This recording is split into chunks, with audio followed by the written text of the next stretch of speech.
Welcome to Stranger Connections, where I celebrate wonderfully weird people and their quirky stories. I'm your curious beast and host, Lisa David Olson, the practically world famous humorist, interactive speaker, and connection queen. So reach out if you want me to help you reignite your team or event. Now, sometimes you're going to be running around. Maybe you don't know what to Netflix. Maybe you want to be working out and still hear a story, kind of go to the imagination place like our grandparents did around the radio. Well, today's guest can do just that for you. Theater of the mind, we call it. Please welcome Brad Forenza. And we are all applauding Brad. Woo Yeah. woo! Yay! Go Brad! Thank you, Lisa. Thanks for having me on. You created and produced a show called Around the Sun. And I shouldn't say it produced because you're still doing it. Correct. We just wrapped season 3. It's a project that Ooh, started in those darker pandemic days, and now that we're back in the light, it's still going on and strong. that's great. So you could actually say something fantastic came out of that big old pause. Yeah, it's cliche, but it's definitely a long drink of lemonade, as it were, for Mm. sure. What I was so shocked about, and I don't mean this in a bad way, you've got some famous talent in your show. Yeah. Yeah. So So first we'll just, yeah, I went backwards, but it's a scripted episodic audio drama that explores human connections with an existential flair. correct. Dang, that's Around the Sun, people. And we might have, what do we have? It's alien based all the time, or is that just the episode I Season happen to 2 took catch? place in the desert and was alien Yes. based. Did you listen to one wherein Yes. yours truly might have been playing a little sweet You were the alien? wide-eyed alien, if I do And recall. a certain Miss Piper Laurie was maybe a grumpier alien? What Yes, an you amazing opportunity. a And three-time Oscar yeah, nominee is a disgruntled alien. That's not your everyday show. and an amazing human who, when we worked together, happened to be 90 years old. And I would bet, Lisa, that in her long esteemed career, she never got to play a disgruntled alien. It took Around the Sun and 3 It Oscar took noms to get to the disgruntled alien. She's like, all these silly Oscar things, but She was now give me the awesome. alien part. No, that is Yeah. great. How did you find the stars and the Yeah. talent that you rallied? Are you famous yourself and I just don't know Oh, in my mind, sure. it? And Ms. Laurie was in season 2. So season 2 I produced when we were back coming out of pandemic.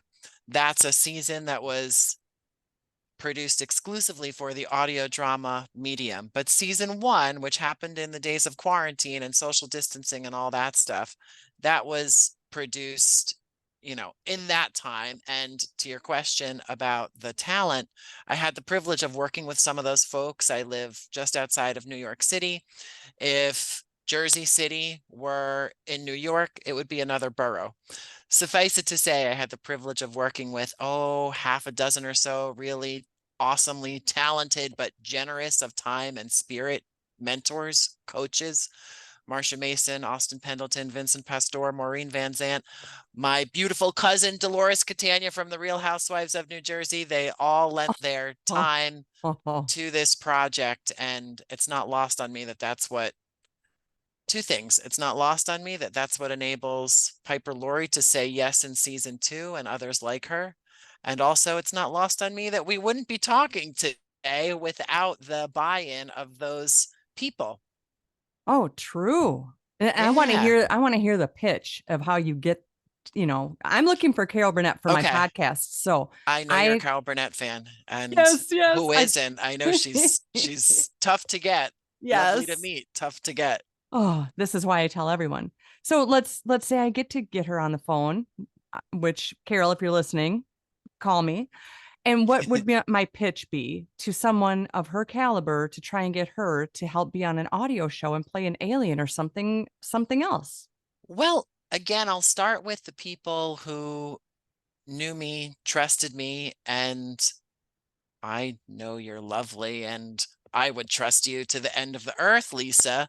So, how to get Carol in your network so that she feels comfortable being on the podcast. I think it's manageable and doable. And it's not lost on me that without the people I had worked with, it would have been tougher to get others who I didn't know.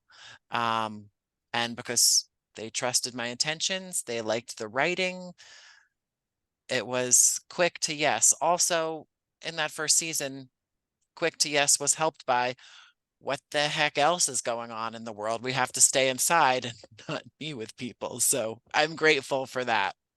Was it the pandemic that made you go forward with this idea? Because you're a creative, I'm a creative. Yeah, We've got lists of stuff we can't live long enough to get to. for Was it the sure. pandemic that you kind of said, you know what, now's the perfect time to launch Yeah, my yeah. And audio without show? sounding too Pollyannish, it is making lemonades when one can. And it was not not in March 2020, but later in spring and summer, I started doing this. I had these 10-minute plays written that had been produced at 10-minute play festivals here, there, and everywhere. So a good chunk of the episodes for season one were already vetted. And then a couple of them I wrote exclusively for the medium to have a 10-episode season.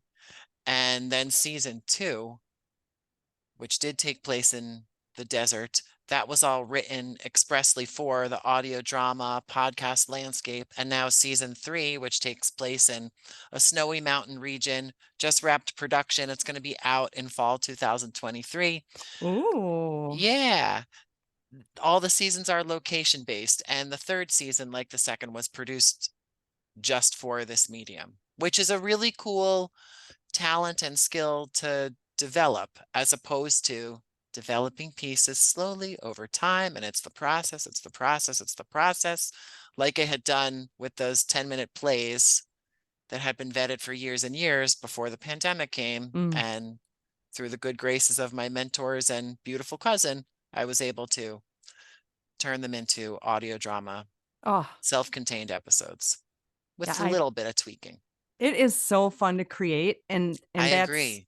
yeah, I call it a braingasm, because when my husband and I are improvers and sketch comics, and Yeah. when we come up with something, man, that is better than any of the other things that Yeah. two married people It's can like do. I'm lightning serious. striking. It is. It is. Does your partner help you write?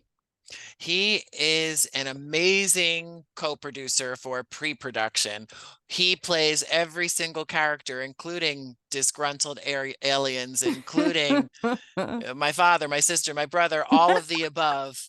Anything I write, he sees 10 times before it gets to Mm-hmm. the eyes of any talent that might be bringing it to its final form. You're so lucky. And some people Yeah, don't have that support. Some people have the partner or whomever that's like, well, you do your thing. I'll be over here doing fishing, whatever. Nothing wrong with that. But man, when it can come together, that is to have that the support. tricky part the tricky part, I think, is what advice does one take from a supportive partner and what advice does one just kind of leave on the table for another day? And there a lot of times I'll take his advice because he knows what he's talking about. And usually his advice is somewhere in the wheelhouse of you can do better. You can do another version. It's never start from scratch, throw this draft out. It's more, I think you can go farther. This isn't in its final form. Not everyone has that person they can bounce off of. I'm so lucky that I have my sons that I can bounce off of as well. They're adults, and that's why I'm so hip. I'm quite hip. Just Are they kidding. creatives as well? They're super creative. They grew up while I was, in this sketch comedy troupe that I ended up owning and Awesome. running. And so they don't know anything different. The stage is just They probably keep yeah. you hip. Yes, yes, they do. I'm always like, oh, tell me what this trending thing means, so I have to ask Yeah, them. But the thing is if you don't always have those people you can bounce it off of. And I'm sure you agreed. can think of those people that you call, you mentioned your beautiful cousin, but maybe her friend is somebody that you bounce it off of at a party, and she's just like, it doesn't make sense, that wouldn't be funny, and then Yeah, you throw out that idea. Well, that's just not your person. I'm not saying everybody agrees, For but you sure. know the people you can go to, and For sounds sure, like for you've got sure. that. I did a whodunit in drag web series a Oh, couple years ago oh before the wow. pandemic, so more than a couple years ago. Either way, it was one of my first projects, and it was not lost on me that whatever one's exposure to drag is, it just wasn't for everyone. The big characters or caricatures just isn't everyone's type of humor. Right. Um, I think it's joyful, it's funny, it's over the top, and that's different than method acting and Yes. playing your truth, which I also happen to love. But Hmm. uh Yep, yeah, you're different right. strokes With for different drag, folks. you need to let go of whatever you think you're walking into and just enjoy the talent and all the work that went into it, and let yourself imagine that these characters are these people for the Yeah. night, and let go. And that's on you if you're you as a audience member. If you can't just let go, well, you shouldn't have gone then, but but that's saying, you got to let And your hair down.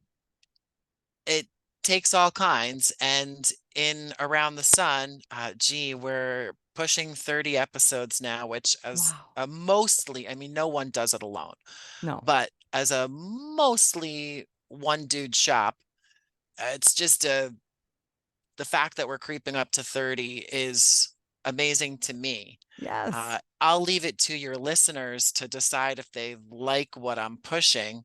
Available wherever you listen to podcasts. They'll decide that. But for sure, if they stick around for close to 30 of them, there will be some that they like more than others. And that's life. It'd be pretty boring if we all had to like and dislike the same things. Oh, exactly. So, what would you tell other people that might have the project sitting there, a note on their phone, post-its on their desk like me?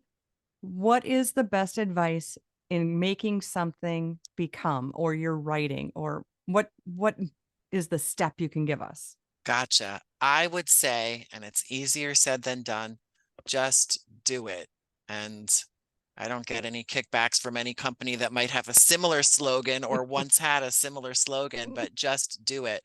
And maybe those people who are listening don't have a team of half a dozen-ish people who support them and trust them and have already worked with them, like I had the privilege of having over years of being in New York City. But at the same time, maybe they have a community theater, maybe they have friends and family, or a group of like-minded souls in the universe who are interested in improv or writing or method acting or drag or whatever. Just do it with whoever is a willing, interested, and empowering, supportive party around you. So you're saying And find your people. yeah, time, of course, also helps. So as you know, Lisa, this started during pandemic. So I had lots of time then. Everybody did, all the time and no time. But certainly an opportunity to reset and an excuse to look inward, do things we had been wanting to do and hadn't done. And I'm far from wishing another pandemic on anyone, but making, if one has the ability to carve out time in their schedule to pursue their passion project, then it stands to reason they might get part of it done. Maybe not all of it, not in a day, not in a week, but little by little. If it's blocked in, maybe there's a fighting chance for these people to see the fruits of their labor. And I hope that everybody's able to, because as you know, it's hard to divorce ourselves from the creativity when life tells us, like pandemic, that we can't be creative. That ain't gonna fly.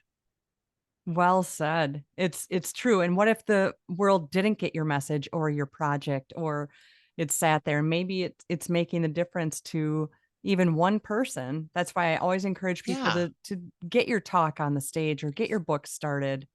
And Yeah. Somebody needs to hear that today, this year, next year. Let's And if go. you didn't get to write the great American novel during the pandemic, that's okay too. Yes, right. But if you got an outline down or you realize this is something you really want to do, that's enough. Yeah, and We're, that's a good learning from that. And that yeah, I think a lot of people didn't go back to full-time everything social and running and doing and all that. yeah, for sure. So tell me what your book vignettes has to do with your podcast. Ooh, Lisa did her homework. Okay, Vignettes is a collection of these episodes. It's the source material for these episodes. And in the keeping in the tradition of going in reverse, that's the 10-minute plays. Vignettes is this 10-minute plays that I now would say to the many listeners of Around the Sun, that's where the source material is. Did I say that correctly? There's got to be a quicker way to say that. What used to be 10-minute plays are now audio drama episodes. It's all published as vignettes in the collection of short plays or 10-minute audio dramas, whatever you want to call them. And it goes under the title Vignettes. And was that your vision when you were writing it? Or did you, after you wrote it, then you thought, what if? Well, something that my partner has said to me that has stuck with me through the years is, you put all of this time and energy into a singular project and then it just kind of goes away. And I think, well, as a mostly one dude shop, and Around the Sun does have plenty more support than just me at this juncture, but things do start and end with me on a project that I created. Just want to thank those people if they might be listening, including and first and foremost listeners. Right. Vignettes, to answer your question, was a way to keep what I thought were just going to be 10-minute plays alive in the universe. And now I've only added to that Hmm. because vignettes is twice the size. The vignettes that you encountered is twice the pages, twice the number of short plays and or audio drama episodes, whatever you want to call them, as when I initially published it with just the 10-minute plays I had been shopping around at 10-minute play festivals. So cool. So cool. Yeah. And so what's your best time to write? Do you have the writer's thing of I I get up extra early or I'm a night owl or whatever, or it's in the bathroom I on my hand computer? I think my younger self would say I'm a night owl and that's when I get my best work done. But I think being partnered and living in 3 rooms in the city, uh, kind of tough to be a night owl and just ignore someone else's needs. That's not my style. And at the same time, I don't know that I have a time anymore, but what I do really well at is when I have like not a time of day, but just a day. Mm, So, yeah, that sounds heavenly. I would like one of yeah. those. Or a good chunk of uninterrupted time, Hmm. 3 hours, 4 hours. I don't do so well with just a half hour or an hour. I need really concentrated time. And that's all the introverted work. And then, thanks to you, Lisa, and others like you, pushing it out there into the universe is the extroverted work with the sweet spot being hearing feedback around these episodes way down the line. Fantastic. All right, time for dirt on the cousin. You mentioned the cousin is in Housewives. I want some dirt. Tell me, is that Oh, stuff real? well, so I don't speak for anyone in any of my projects, and I wish it, yes, it's real.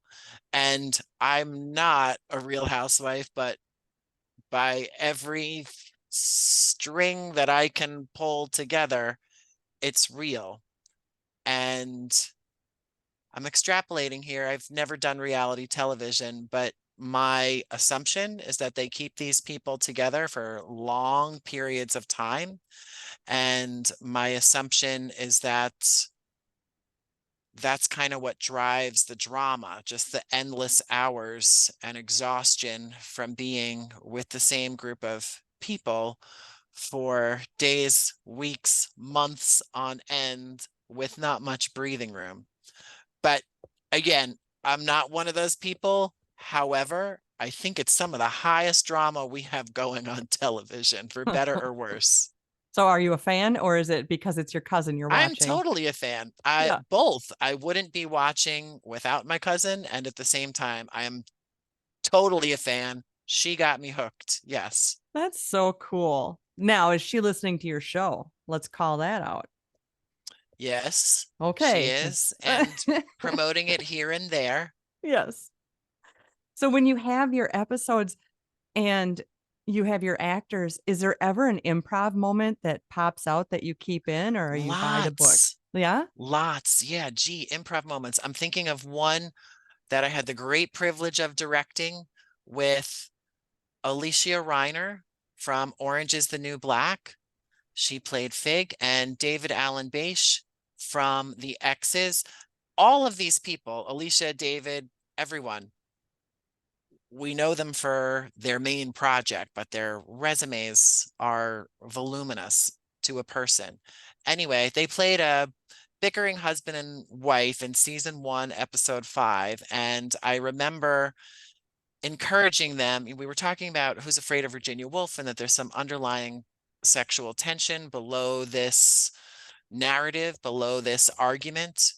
And I encourage them, since they're a married couple, to turn their camera off and just see where the dialogue took them if I wasn't watching. Because this was season 1, so we were in pandemic and social distancing, and I wasn't in the room with them. So they did do that. And what you hear in season 1, episode 5, Upper West is the title of their episode.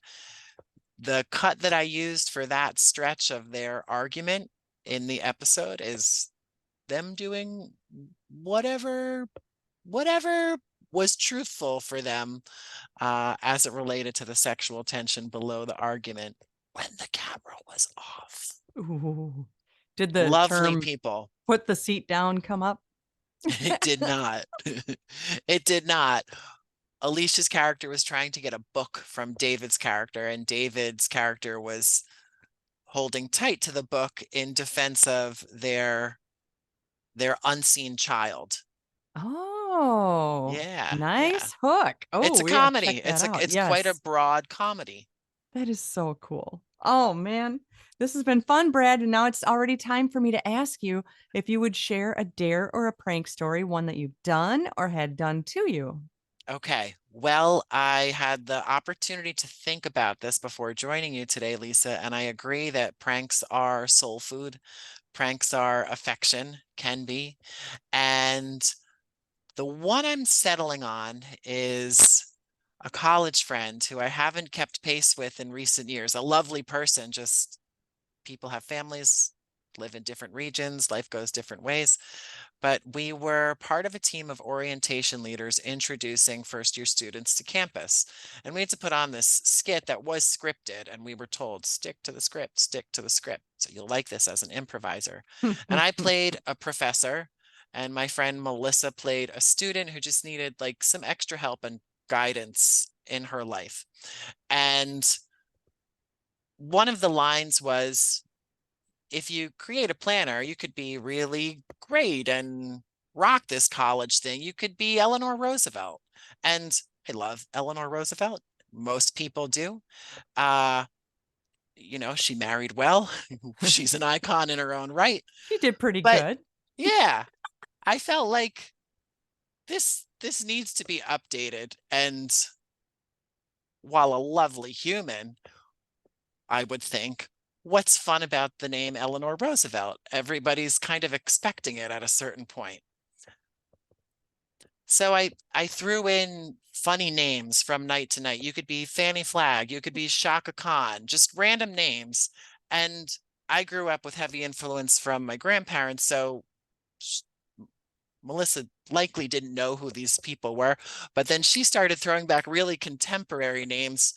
I had no clue who they were. And then the last night that we had to do this, the last group of orientation students, I wrote a whole song and dance for her. And she just cracked up on stage, and I won that prank. There have been plenty that I have not won, including a stripper on a 20-something birthday that I had no clue what was going on. But I'll stick to me being the perpetuator of the joke as opposed to the joke being on me. I like it. All in love and affection. Of course. And anybody, I bet you started drawing cohorts that wanted to see every night what name you were going to pop up. Oh, it's Brad. And did you say Melissa? That I was the want to fun see it. thing. Only she, well, only her and the other orientation leaders, the other, upper class students, juniors, seniors who were doing this with us, we were the only ones who saw every single show, and the staff member who was supervising us and telling us to stick to script. But the groups of students, if I said Fanny Flagg or Shaka Khan, they would have thought that that was in the script. It was just keeping it interesting for me. That's what's so cool about improv, just keeping things fresh. And, and how sometimes a you name play fell off of it. flat, but that song and dance did not fall flat. Oh, I wish we could roll that beautiful video of the song and dance, but you probably didn't even record. You were doing cool things before we could record just like that.